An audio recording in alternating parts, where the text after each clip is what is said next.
Welcome to class today. We're going to be doing a short little mini lesson going over some basics about evaluating expressions or functions or graphing, kind of looking different instances of what you see in math. Now this is going to be pretty base level and there's going to be more to it than just what I show you today, but this is kind of a little intro. So we're going to have a few little things to fill in for our vocab first. First off, an equation. So an equation is a mathematical sentence with an equal sign. There's supposed to be a little a there. An equal sign. That's where you get the equation part. So additionally, a solution to an equation is a number that makes the equation true.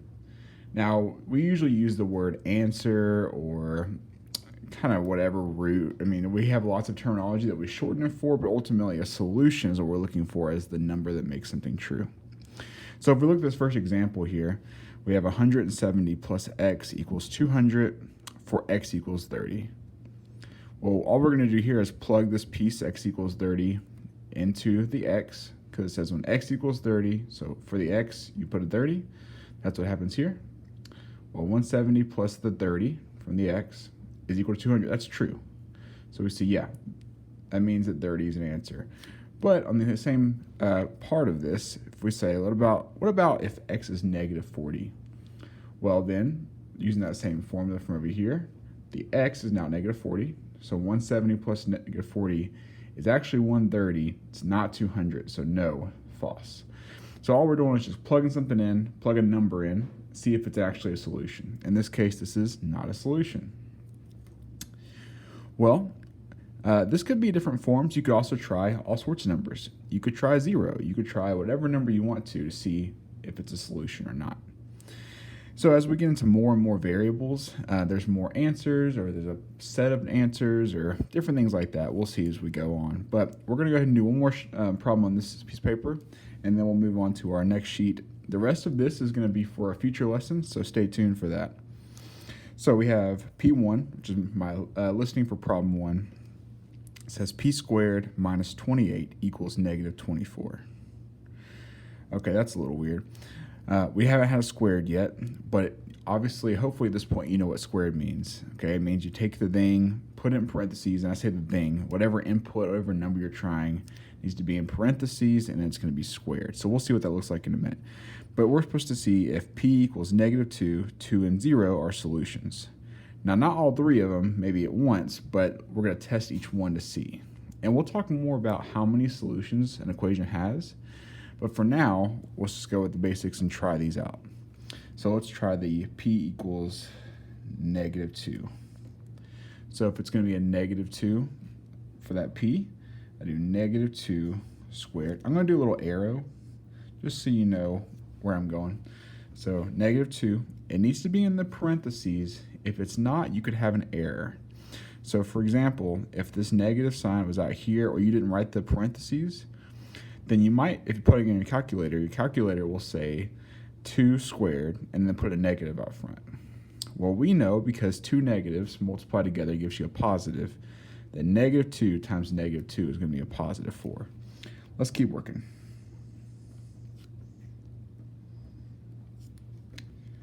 Okay, and so now negative 2 squared, negative 2 times negative 2, same thing as a positive 2 times a positive 2. 4 minus 28 equals negative 24. Okay, and that looks good so far. So that means that negative 24, that's this side right here, equals negative 24. That's good. Okay, we'll go over and see what, label our answers at the very end here. Next up, when p equals 2, let's put a little arrow saying we're going to try that piece now. So when we try this one, we're going to have that same idea. Might as well put it in parentheses. It's a really good idea that anytime you input or have a number you're trying as an input to a function, that you put in parentheses. It's not a requirement, but if you don't do it, you got to make sure you don't forget any of the simple steps that sometimes we forget. Okay, same idea. 4 minus 28 equals negative 24. Looks pretty good. and then negative 24 equals negative 24. Okay, good. That means there's another one. Well, let's try p equals 0. Okay, and so we have 0 squared minus 28 equals negative 24. Well, 0 is nothing, and so 0 times 0 or nothing times nothing is still going to be 0. So basically, we don't even need this piece. Now, that is a weird notation if you do upper level math, sometimes recognized as an empty set or things like that. So I probably won't do this from now on, but we get down here and we say, okay, negative 28 equals negative 24. That is not true. So we would say not true, true, and true. So in this case, negative 2 and positive 2 are solutions. The kicker here is that because we have this squared piece, it allows us to have at least, well, more than one answer. We might not always have that in other situations, like we had here. There's only one possible answer that goes in here to make this true. We'll see more of that as we keep moving. We're going to move on to our next page. And this is part of a homework assignment from my class. So I'm actually going to do 2 problems. Starting right here. So if we have a function and we're looking for something like h of negative 4. Now, this should be labeled. This is h. We can call it h of x, h of g, h of whatever. All that we care about is that this is the input, and that's for the function. So this is the input right here.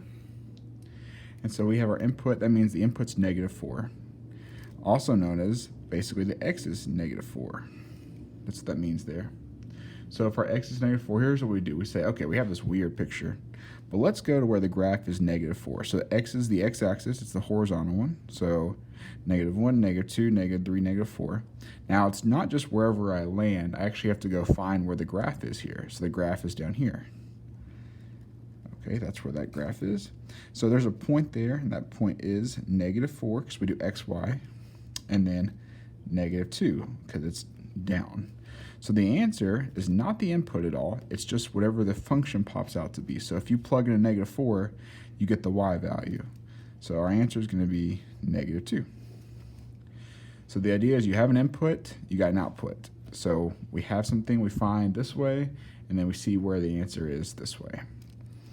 Okay, next step would be 0. 0 is right in the middle. It's the origin. Go up to find the y. Okay. And then we see that is a point, and that is a point at 0, 3. Okay, that should be a basic overview of functions. Nothing too long, nothing too hard about it, but this is a base knowledge that will increase and have more going on with it. As you can see, some of the homework that I've assigned, I have a little bit of the things we just tried. You plug in a number, plug in numbers, plug in fractions over here. But the idea is you're always plugging the input, whatever's in this parentheses next to a letter.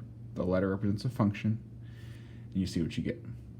No matter if it's a graph, or it is a random equation, or expression. So, all right. Have a good day.